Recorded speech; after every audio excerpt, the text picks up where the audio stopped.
And welcome everybody. So today is Sunday. I decided today that would be a good day to show you finally a little bit about this summer template album that I created a couple of weeks ago. The idea of this summer template album, let's go ahead and get the preview here, was really to kind of give you a set of templates that you could sort of sum up your summer with. So if you haven't been doing the photo inspired project and you wanted to take your photos from the summer, I guess this summer was kind of a bit different because we were all out and about a little bit more than we were last year. And so maybe a few more trips, maybe seeing family, maybe a few little travel adventures. So all of these sorts of things. So the idea of this album was really for that. But I also want to take this session to show you how you can kind of change up some of those templates so that you can use these templates for something other than just your summer template scrapbooking. So the template album is 20 pages. So this is the preview. These are all the 20 different pages. It comes with a cover set. So as is typical with all of my template albums, I try and introduce an introductory page where you can introduce your template album. And then at the end, I provide, usually this is my favorite way, is sort of a page that you can put in your random photos. So any photos that you weren't able to fit within the album, I try and create a multi-photo page at the end so that you can kind of slot those photos in. So you can see here, we've got 1, 2, 3, probably 4, 5, 6, 7, 8, 9, at least 10 or 11 different photo spots in which you can add those extra photos that don't fit in any other area of your page design. So this template album comes in 1, 2, 3, 4, 5 different folders. You will find the cover set. I just got an email about this. Somebody couldn't find the cover set. So you'll find the cover set in the last folder. So that is Summer Template Album number 1E. So pages 20 and pages 20 and number 1, they stand independently, obviously, because those are going to be single pages. And then the other pages are designed to work as double page spreads. So I have already pre-designed them for you to be able to put them into double page format. And to do that, you would go to your, got to move this over here, but you would go to your new file, new, and then you're going to select double page format. So these templates are in 12 by 12 format. So you want to have a width of 24 inches and a height of 12 inches. And then your resolution is always going to be 300 pixels per inch because we want to make sure that we retain our print quality. Because the idea is that when we've created these pages, we're either going to print them as 12 by 12 pages or print them as a photo book format. Now, I always suggest that if you're going to work in double pages, that you create this sort of setup that allows you to work on 2 pages at a time. So I like to create this double page spread. And then when you, with the move tool selected, and you want to make sure that you have your rulers option checked, I'm going to click into those rulers, drag, and just create a line guide. So now you can see that this looks more like the open page of our book. So our left template is going to go here on the left-hand side, and our right template is going to go on the right-hand side. So if I were to be deciding, so I've completed my page 1, usually when I personally create a template album, I will sometimes create the first page last after I've created all my double pages, because it allows me then to have a good overview of how I want to introduce the album. But then I'm going to go on to my pages 2 and 3. Those are designed to go together. So I'm going to drag those both into the background. So I'm dragging them directly from their location. You can also go to File, Open, and navigate to the templates that way. And you'll notice that these templates have line guides. So if I zoom out, you can see that we have the half-inch line guide where the page is going to meet the center. This is just in case you decide you want to print in a classic format as opposed to a lay flat format. So when you print a photo book in classic format, then you're going to lose at least 1/2 inch of the part of the page that disappears sort of into the binding. So that's one thing to keep in mind.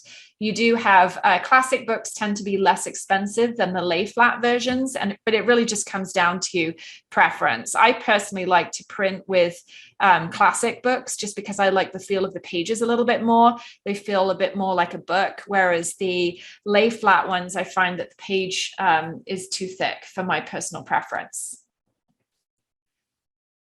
So I basically what you're going to do is you're going to select all of those layers in the layers panel, and then you're going to drag them onto your canvas. So this was layout number 3. So I put that on the right-hand side.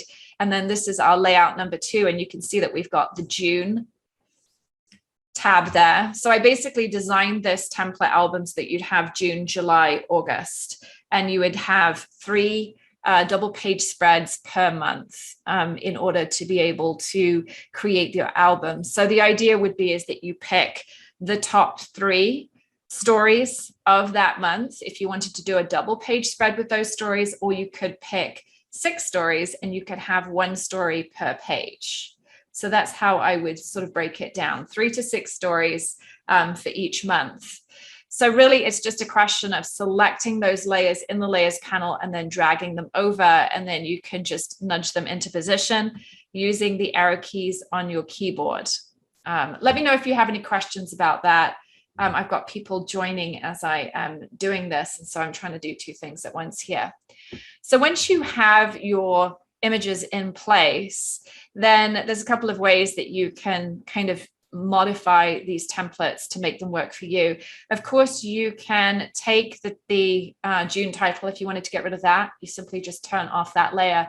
I've included the font in the title here if you wanted to add your own title. You could also use word art from the Anna Aspenus design store. So you can turn that off. And then if you wanted to kind of get rid of some of the motifs, you'll see I included some birds here. You can turn off that layer. You might want to get rid of these flowers. If those don't suit your theme, you can turn off that layer. You could even get rid of this hipster plume. If that was a little bit too ornate for you, you could turn that layer off.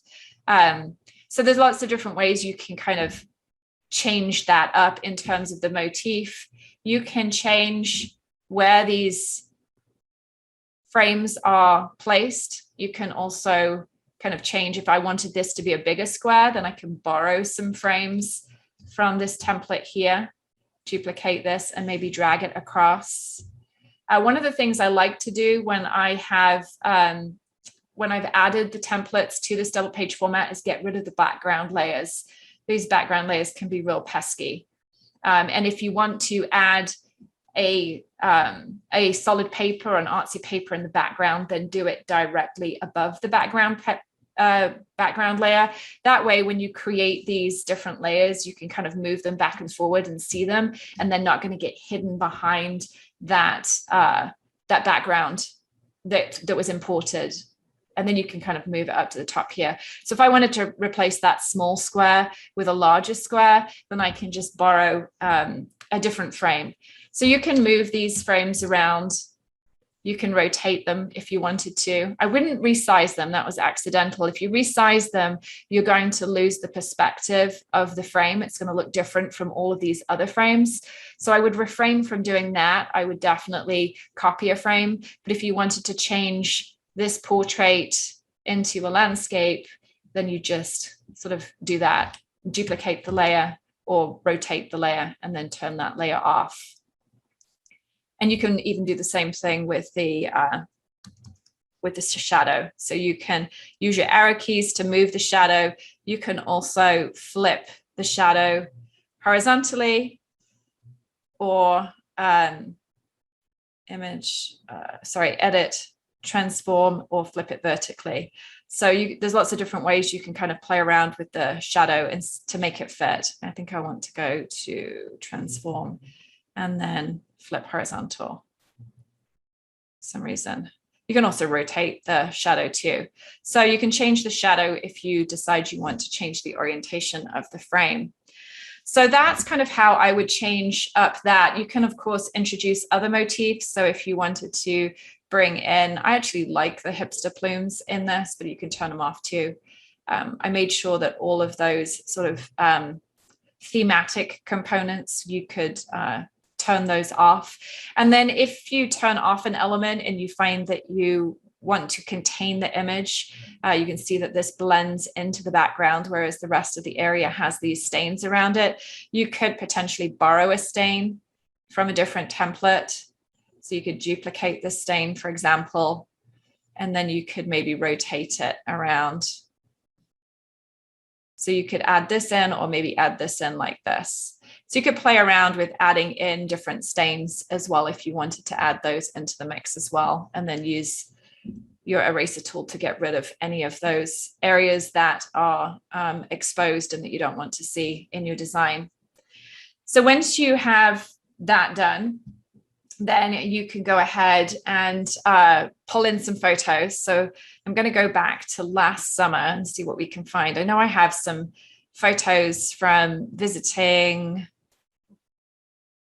and maybe not, this was 2009. So this was when my parents were last here. I thought I had some from Breckenridge, maybe not.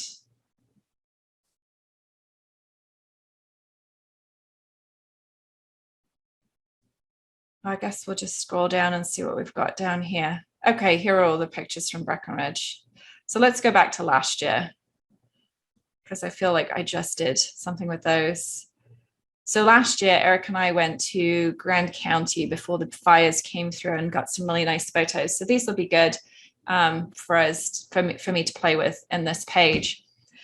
So once you have got your templates into double page format, then you're going to put your focal photos in the two mask areas. So I'm going to select, doesn't really matter which mask, I'll do this one because that was the first one I came across. And then it's a question of just picking a photo. I'm going to drag it in directly from its location and then just place it over the top of the page like this, and then clip it down like that.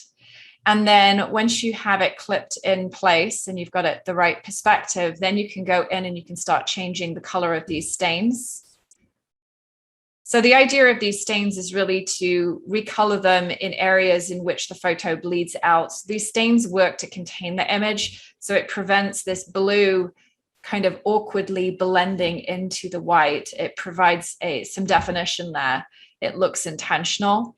So you go to Edit Fill, and then you want to make sure you have the Preserve Transparency box checked. That's really important. If you don't have that checked, then when you go ahead and open up your color picker and select or sample the color from your photo, then and click OK, then it's going to fill the whole layer with color.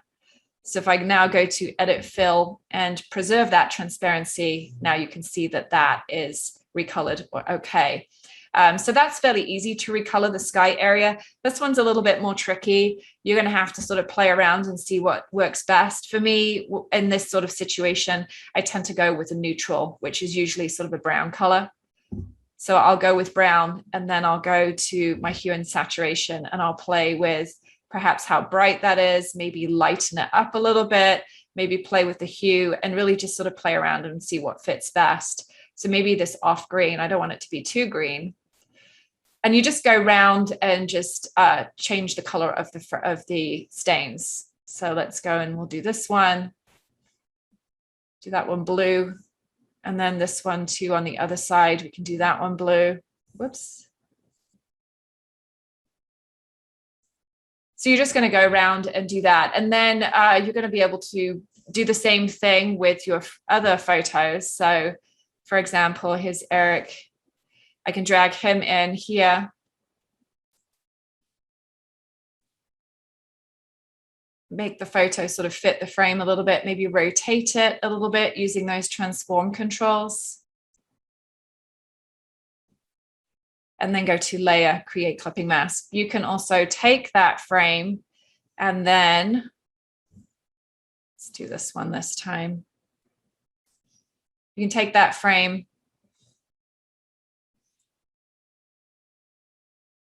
go to layer, create clipping mask, and then you can resize it.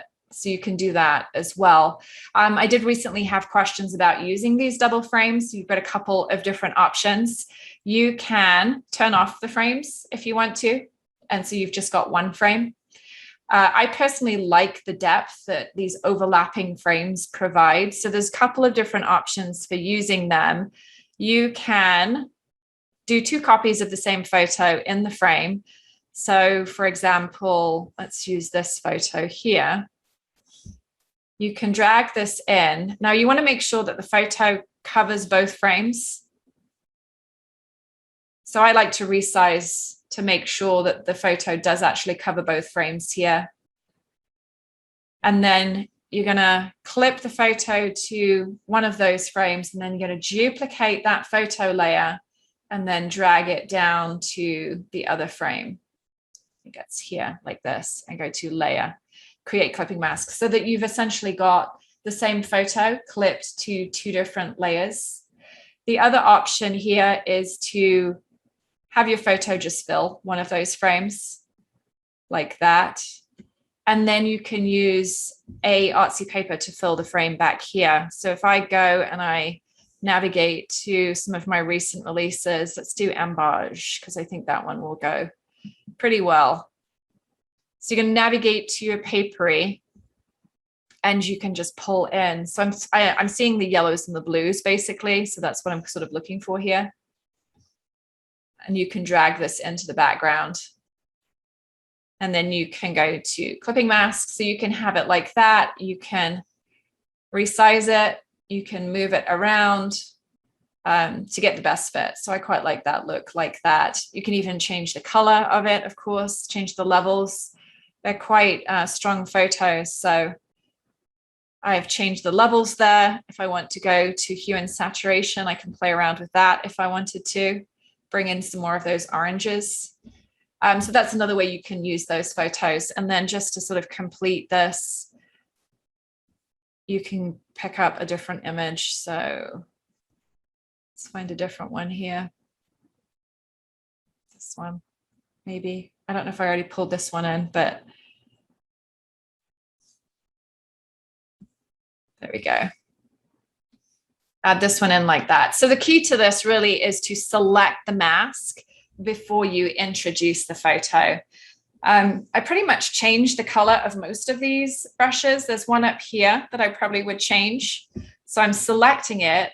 So with the move tool selected and the auto select option checked, if you're working in Elements, that's going to be located at the bottom of your screen.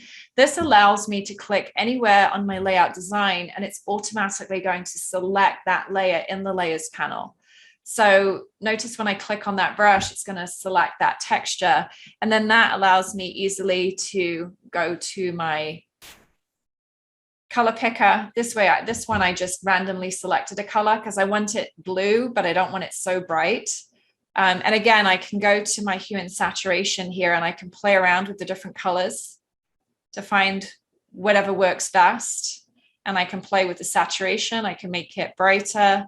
I can make it darker. I can make it lighter. So I quite liked that sort of brown color like that. Generally, I go with sort of neutrals unless it's around the outside of a photo. And then don't forget this little tape texture here. They're in black in the templates. I would recommend you go with a brown for those. If you have a specific color scheme that you're working with, you might want to make that something different. But again, you can go up to your hue and saturation and you can make that brighter. You can lighten it up a little bit.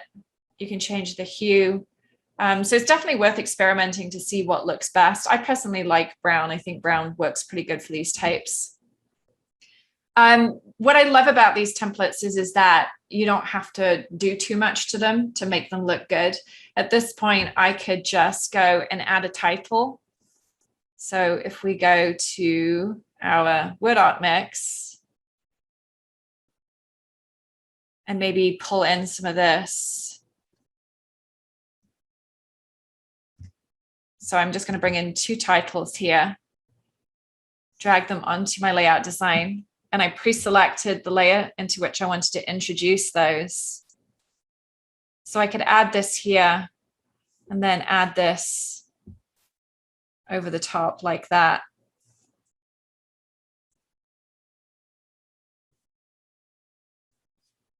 So I probably want to bring that down a little bit so it doesn't look like it's jumping off the page. Maybe 7 works quite well. I'd probably bring that down to 50 so it's not too dark.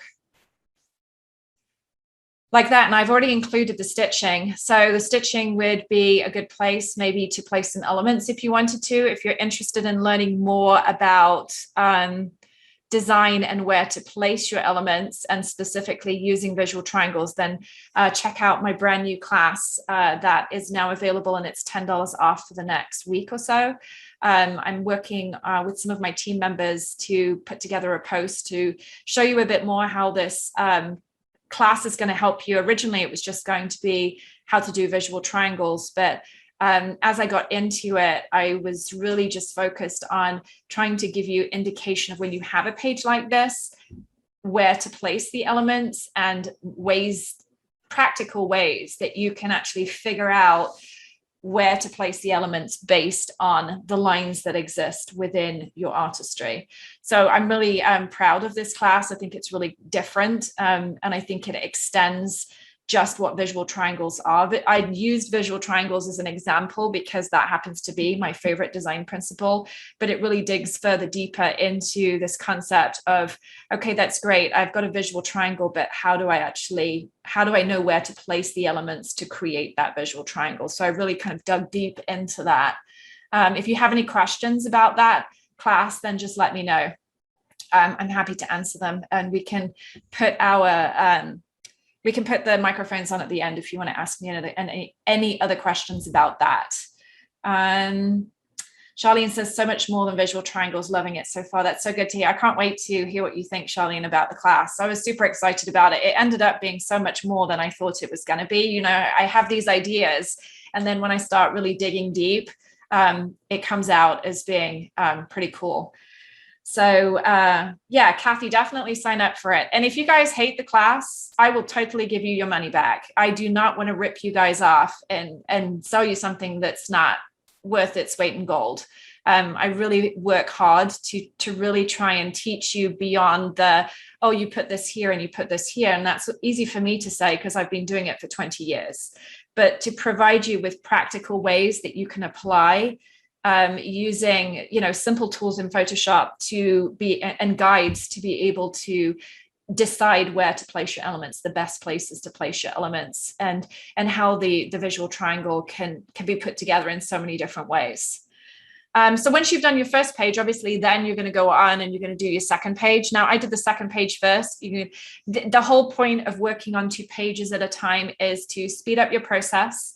It feels like you're going so much faster when you're working on 2 pages at once.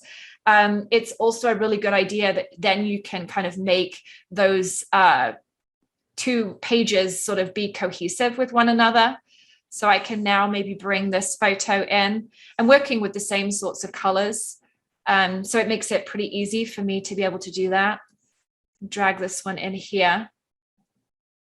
So add that in, and then you're going to go in and you're going to change the color of these textures. So we want sort of a blue color. So I'm going to sample from the blue area of the photo, and that's not quite dark enough. So let's go to levels and just increase that slightly. And then maybe even go to our hue and saturation and bring the saturation down. And then go ahead and do the same for this one. Maybe just go a little bit darker this time. So sometimes I'll sample and then I'll just sort of nudge it down to a different shade of that color. And then that allows me to maybe get a bit closer to the shade that I'm looking for. But usually the hue and saturation is a really good tool to be able to see in real time how the colors are going to go with your layout design. So I'm not too worried usually about that first color sampling. It's when I've got that sampling and then I want to change it. And that actually turned out quite well. So I'm going to keep that. And then it looks like there's one here too. So we want to have that. So that one I might want to bring down and make that a little bit more saturated, maybe turn it up so it's a little bit more tealish blue. So we have sort of the transitions happening there. And then I don't think I did this one. So let's go ahead and do that one. Whoops. So that one I accidentally selected the mask instead of the stain layer. So sometimes you can kind of double check by turning off the eye icon. So like that. And then I'm going to go and fill these frames with other photos. So I won't go all the way and completely fill them up. Let's see what, I don't think I have this one yet. So again, you can just add photos and words. As you can see here, all I've done is I've added the photos. So this is kind of fun, a fun thing that you can do here. You could, if you wanted to, extend your photo, especially if you have the size of the images, you could extend it beyond, like kind of like we did here, but you could put one photo in there, duplicate the layer, and then drag it down. So you could actually have the same photo. Okay, I'm not sure where that image went, but let's try this again. There we go. So you can actually have the same image cover more than 2 frames if you wanted to. In this case, I'm going to have them extend over 4 frames like that, and then maybe have the photo, which if you got the Anna news this week, you'll have seen the photo of Eric and I in that layout that I created there. So we add this here. And that completes the page. So all I did was really add my photos, change the color of a couple of layers around the blended images. I'm not loving this blue here, so I'm going to change that. I can do that by going up to my hue and maybe bring down the saturation. I'm kind of thinking, again, going with that brown. I think that the brown is going to be a better option here.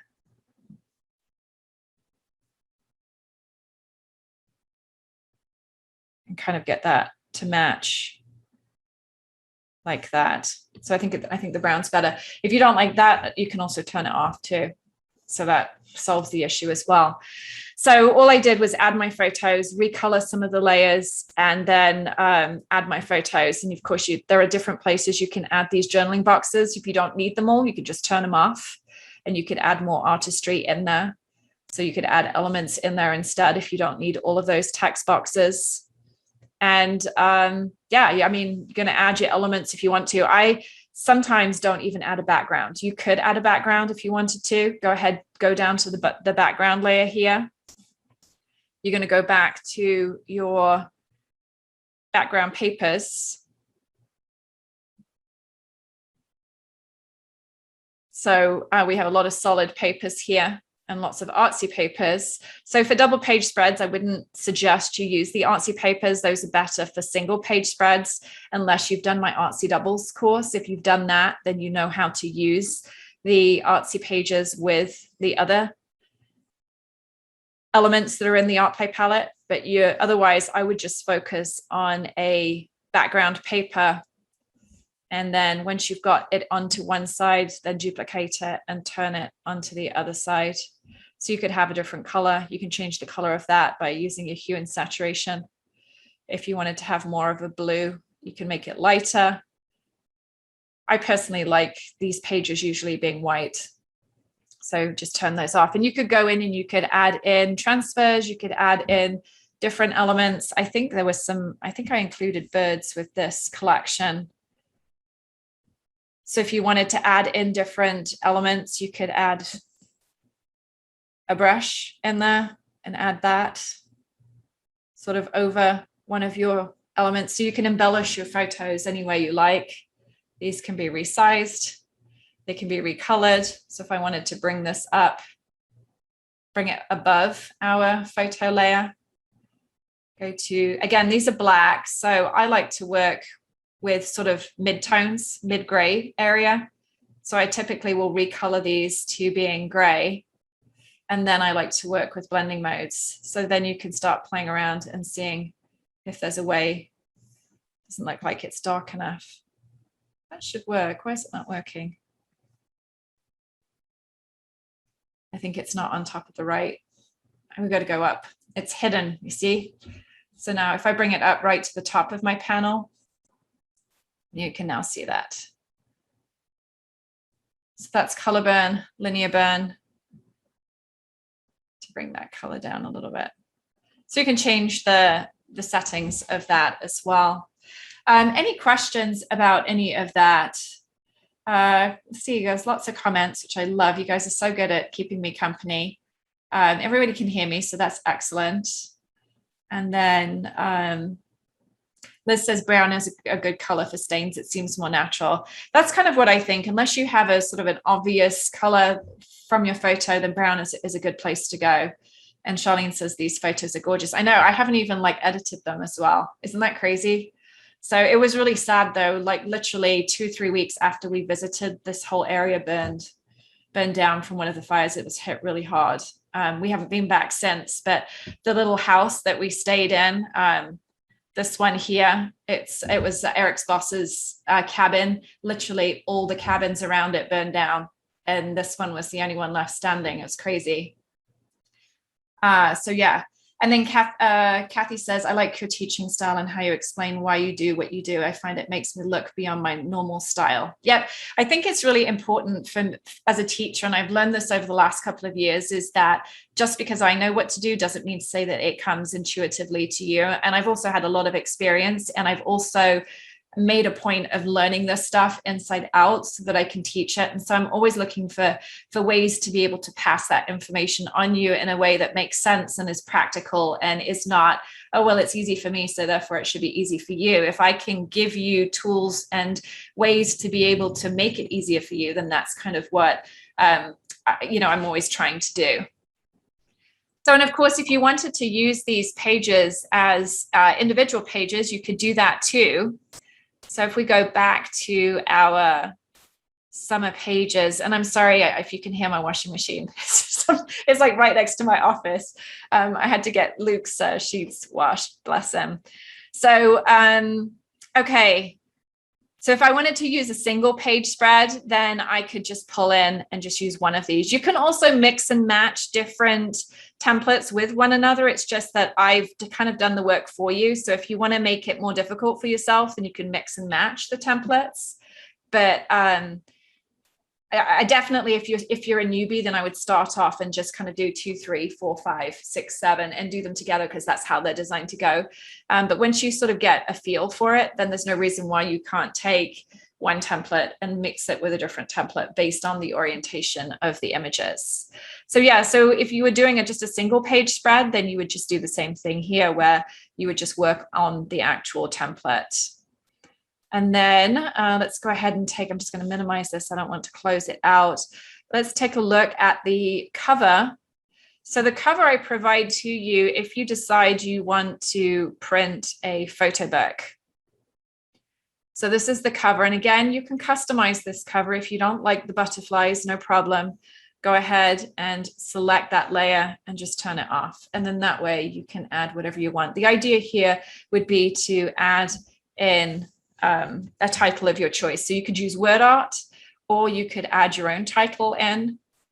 I'm not sure what happened to that, just that sort of disappeared. So maybe we'd have let's see what we've got up here. So you could just add in your own custom title. The Title Smarts class right now is 50% off. It's only $25. So if you're interested in learning how to build your own titles, you can go ahead and do that. If not, you can either wing it yourself, or you can go to the store. And I clearly can't talk while I'm doing this, but so here we go. So you can create your own title like that. So the photos. Or you could go to your word art. Of course, you've got lots of choice. If you go to the store at Scraps and you go to shop designers, and then you go to me, then you can see at the word art down the bottom here, You've got all of these different choices of word art. And if you're looking for word art, then put my name in at the top, put Anna in, put word art, and then, whoops. If you're looking for something specific, this morning I was looking for words that included words for loss, as in loss of life, then you can go ahead and click on that, and it doesn't actually come up with anything that helps you. So at this point, after looking for loss, then I went with I think I went with remembrance. There you go. So you might have to try a couple of different words of what you're thinking of. That doesn't pull up anything other up. What was I thinking of? I think it was remember. And that's not coming up either. Okay, let's try lost. Based on loss, there we go. So here I was able to bring up some different words, and this one was one that I was able to pass on to the person that was looking for it. But so you could go ahead and do that. And then I would, if you were working with word art, let's go ahead and, so let's look at the word art that from this latest collection that just released. So we could, the Wonder Years, if you were doing a book, that would be cool. The Wonder Years, because of course summer was kind of fun this year. A Grateful Heart, that would be good. So let's bring this in and add, whoops, this in here. So you could add this in like that, and then maybe you would want to add in a couple of other pieces of word art. You could add in the stitching. I like to add like 3 different types. I think that's kind of fun. You could add in some elements. You can recolor the background here. So this would be a good place to, maybe you can see it's in black right now, but you could go and you could change the color. So if we wanted it to be more of a brown, it just softens it a little bit. And I'm just using that auto select to select those different elements. Some of these lighter colors can be a bit tricky to kind of grasp. Sometimes if you zoom in, you've got a better chance of grabbing them. So that worked. And then you can just zoom back out again. And you can play with the blending modes too. So if you wanted to go with linear burn, I always like linear burn for this sort of thing. I don't know what I just did with that. There we go, paper element like that.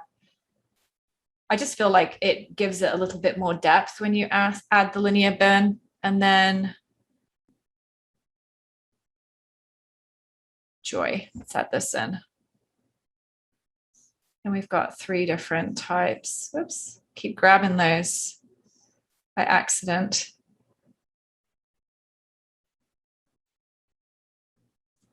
So it's maybe looking a little much. So I would maybe choose one over the other.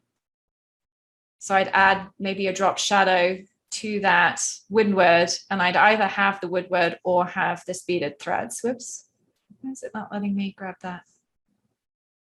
Nope. There we go. So maybe have it like that. Joy, a Grateful Heart. I think it works better that way around.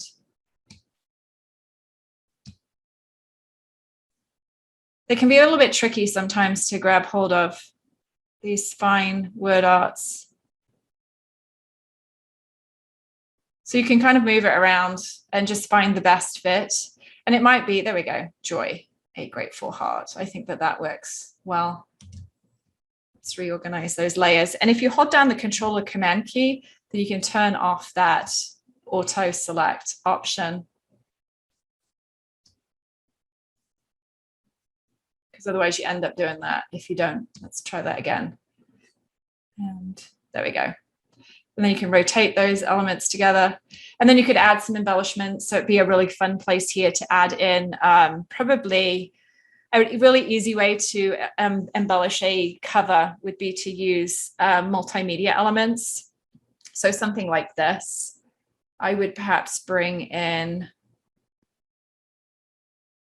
see, maybe this one. So I usually just bring in the whole thing, open it into the background because you're working with a PSD layer. Select all the layers. So you're going to click on the first layer in the layers panel. You're going to hold down that shift button and click on the last layer to select all of those layers. And then you're going to drag this over. And you might want to make it a little smaller. You might want to rotate it a little bit. And you might have to move some of the pieces around. I'm just going to group these layers together. So notice that the edges here, the guides, you don't want to have your elements so close to the edge here. So it might be that you move this up and then you select these other layers and maybe move those up. You can move them around to kind of find the best fit.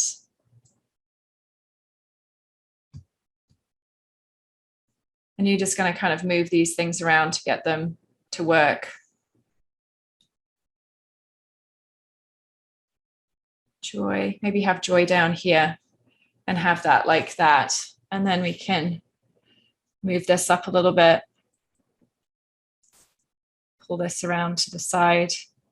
So you're going to move that around so that it fits within the bounds of your title. And then the back page is going to be pretty much the same. You might choose to keep the floral motifs, or you might choose to turn them off. Entirely up to you. You could even take some of these layers here. If you feel like you're missing something when you turn off those flower layers, you can move this over and add this to the back and place it behind your images. And then I just usually like to use these as favorite photo placements. So before I do that, I'm going to just recolor this layer here. Use that same brown, add the linear burn. Might want to bring down the opacity a little bit.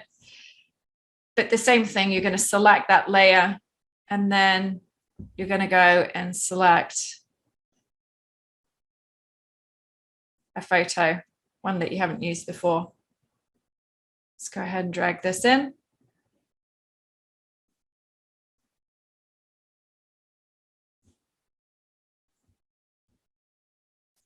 It's coming in as a smart object. Well, I don't know what happened there. Let's try that again. Sometimes when you move a bit too fast, it could be because that was a video. Maybe that was the video format version. There we go. So that's added that in there, and I can add this in.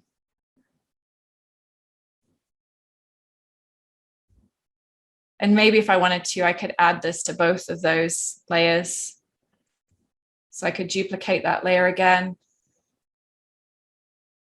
and add that in like that. And then you could add a little quote. Sometimes I like to add a little quote, or you could add a date back here, or, you know, whatever you think. But yeah. Okay, so that is basically how to use the template album. Do you have any questions about that? Liz has to run. No worries, Liz. I'll get a recording of this up after the event, so you'll be able to rewatch anything that you've missed. No questions? In that case, I'm going to move on and just show you some of the layouts that the team have created using this template album. So a couple of the, not all of the layouts, but just some of the ones that I've collected. This one's from Mikey. I love how she used an app. I think this might have been the is it the Waterlog app, Mikey, if you're still here? But she applied a filter on her phone to her photos, and then she added the edited photos to the masks. And yes, it is the Waterlog app.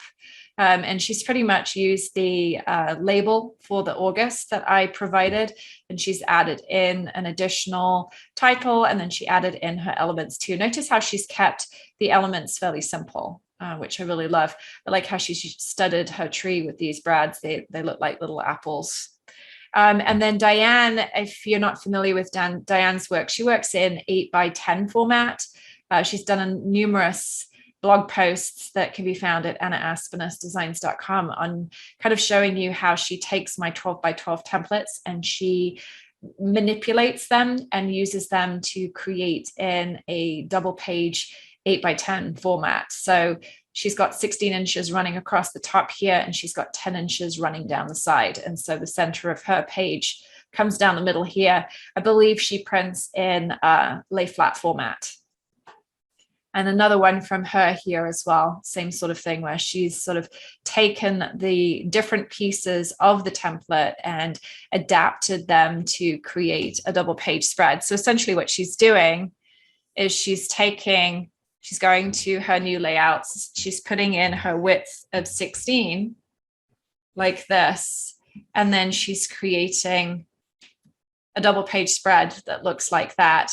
And then when she's working with the templates, then she goes to her template album. She decides which templates she wants to work with. She pulls them in like this.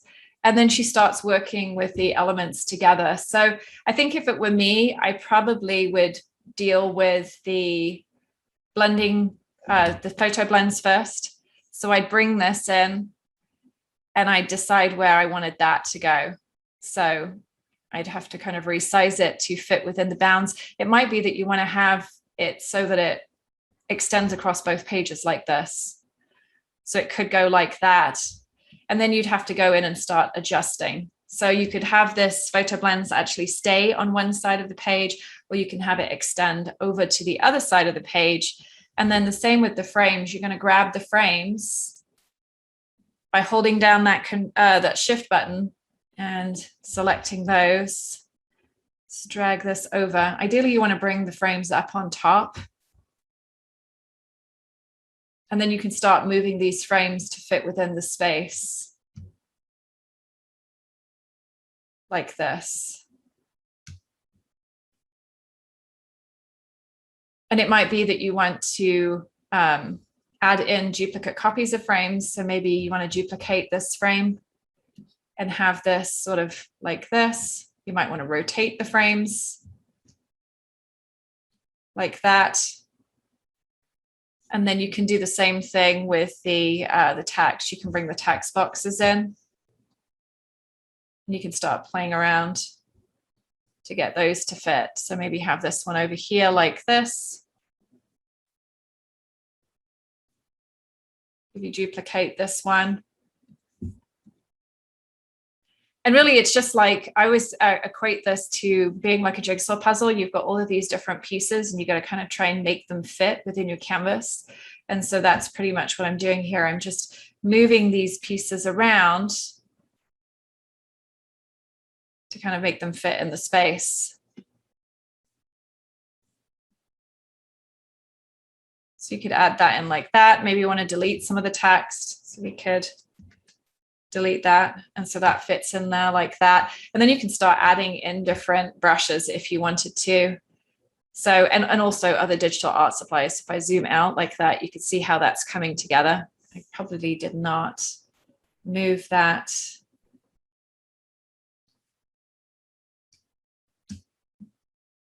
There we go. Move that across like that. But then we can maybe go back and open up that second template. So number 3 here. And maybe we can steal pieces from that. So we could add this flower in if we wanted to. Just be mindful of the texture there. Just be mindful of the edges when if you are printing your layouts in photo book format, then you want to make sure that you're mindful of that 1/4 of an inch area around the edges of your canvas, because when you take this to print, you're going to lose those edges in the printing process. And again, the same with the center line here. If you are not printing it in lay flat, then you could lose 1/2 inch of each side of your layout. And so this is going to be a big deciding factor of if you're going to extend the photo blends across 2 pages, because obviously if you're going to lose an inch, then that's going to impact your design significantly. If you plan to print in double page format, then it's going to be slightly easier. And for some reason it looks like, but anyway, so that's kind of how you would work with a 12 by 12 template if you're working in smaller format. Until they figure out how to clone me, I just don't have time to be able to convert all of my 12 by 12 template albums into 8.5 by 11 or 8 by 10 format. But hopefully that gives you a few ideas of how you can work with those templates. So let's go back and just take a look at a couple more of those layouts. This is one from Michelle. She has the cutest grandkids, but you can see that she's added in an artsy background. She's added in her photo. She does a great job of adding in those papers to fill in the frames. Notice how she's used a frame to place part of her title there. This one's from May. Another great layout here. Notice the embellishment. Notice how the background coordinates with the background of her photo. Super fun. This is a heritage page by Heather, which I thought another great way to use template albums is to go back to all of those photos from the 1970s and, you know, get those, or even the 1980s, and get those into photo albums. Another one here. Just super simple. One of the things I love that Michelle does that I also do as well, and I got a question about this, how do you showcase a lot of photos that are all the same? Some of the way you can introduce differentiation is to convert your images to black and white. And you can see that Michelle's actually had a lot of fun here because she's got a sepia photo and she's got sort of a partially black and white photo, but she's hand colored the eyes and she's kept the blue. And then in this one, she's got the black and white image, but she's got the sky that's blue. So some super fun things happening with the photos there. And then this one is from Joan, really pretty. She's more of our nature photographer. I don't know if she even used, but notice if she used the photo blends, but you don't actually have to clip a photo to the photo blends. You can use the Artistry. So it could be a transfer, it could be a artsy paper. Any of those things could be also clipped to the photo blends to create an area of artistry that's going to support the framed images. And then another one here as well. This one is kind of fun because it has a overlay. This one is from Charlene herself. So I love how she's added the overlay in the background here to frame the image. So yeah, a couple of different ways that you can work with those templates. Oh, we've got more. We got even more down here. We've got a double page from another one from Michelle. This one I actually deconstructed recently in the recent AA Connect. Another one from Diane. I love all the different sunflowers that she's added in here. And she just had a new grandbaby, so there's lots of baby photos from Diane. You can use these templates for landscape photography as well. Notice how she's used just part of a multimedia element to create her embellishment. And yeah, just lots of different ways that you can, different subjects, I suppose. And if you're interested in embarking on a photo project, Adrienne and a couple of the girls from the team are going to be starting a project on the 1st of October. It's going to be an all about me project. So if you're interested in putting together a project where you create a page, you know, pretty much most days in October, to create a 20-page photo book that's about you to pass on to future generations, then there will be more information about that coming soon. It's a free sort of event that's going to be run by the team, and it's going to have a supporting Facebook group. Mikey, do you have anything else you want me to say about that? But I thought I would mention it before I kind of wrap this up for today. And any questions? Well, go ahead. We're working together, so. No questions? Okay, I'm going to go ahead and unmute everybody. Or I guess you guys can unmute yourselves if you want to talk to me. Susan says, could you show quickly how to use a laced frame? I just got LacedFrames number 2. I don't actually have LacedFrames available right now. Let me see if I can find them real fast. I have to go find them. Hopefully I can find them. I haven't planned to demonstrate that. Frames.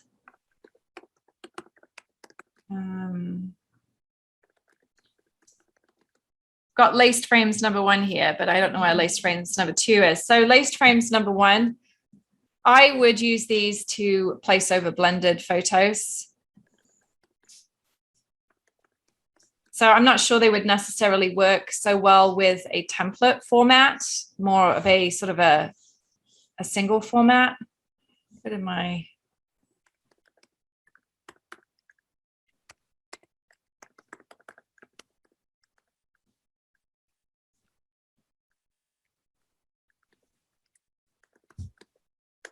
So if I were to turn off these frames,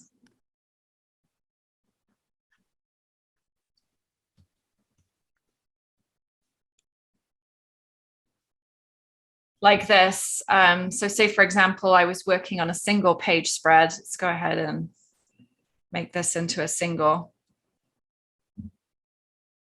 Then you could use the laced frames to frame a design like this. So you'd add it over like this, and then you'd have to go in probably and remove, remove some of these stain layers, because I don't think you need both. Whoops. There we go. So if I go in and I turn off these layers like this, I kind of like the blue there, but you don't need the stains because the frame is containing the image instead of the stain layers. And then if you wanted to add in a background, so if you turn that background back on, we make it a little darker just so that you can see the effect. Maybe bring in the saturation a little bit. And then what I would do is I'd do the same thing with this this frame. I would go and I'd recolor it, probably a mid-gray again, maybe with a blue tone, just because we're working with a bunch of blues. Recolor that to gray, and then I would be looking at maybe changing the blending mode. So color burn is usually a good one to try. You can change the levels, make it slightly darker, make it lighter. So yeah, that's a good one to try because you can see how it brings out the blues here. You can also try linear burn, multiply. If you go down to these lightened ones, you're going to get a lighter version of the frame. I personally like the linear burn though. So that's how it would work for you.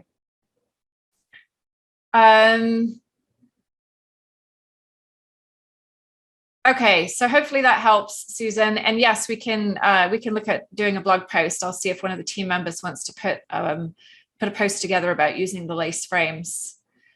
Kathy says she's excited about the October project. And then Mikey says, would love to have everyone join us in the All About Me. We have daily word prompts, inspirational discussions, and a lot of fun. It will be fun. And last year's was really good.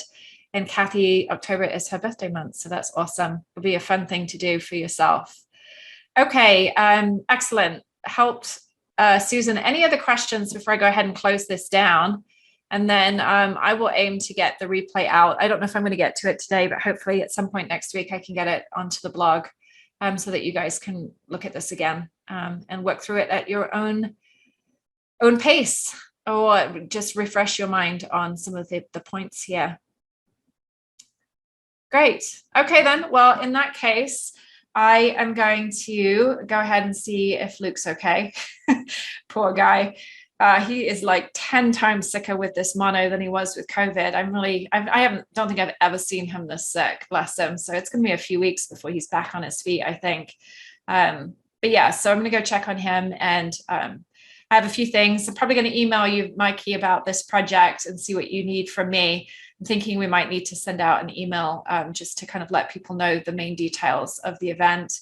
And yeah, if you want to hang with me again, then I'm going to be back here actually on this platform in Zoom next Saturday for Digital Scrapbooking Day. I think I sent out in my newsletter that it was National Scrapbooking Day. My head's been kind of all over the place this past week with the various happenings around here at home. But Digital Scrapbooking Day is next Saturday. I'm going to be doing an AA Connect. Registration is open for that. And then I also have my brand new class and a brand new bountiful release. And I guess I will be back the week after doing a video on showing you some, ways that you can use that new collection as well. Hopefully you like this format. I also need to figure out the whole Twitch situation and figure out how we can get that working again. Otherwise, we'll just do it through Zoom. It's not a big deal. Enjoy your Sunday too, friends. We'll talk to you later. Bye.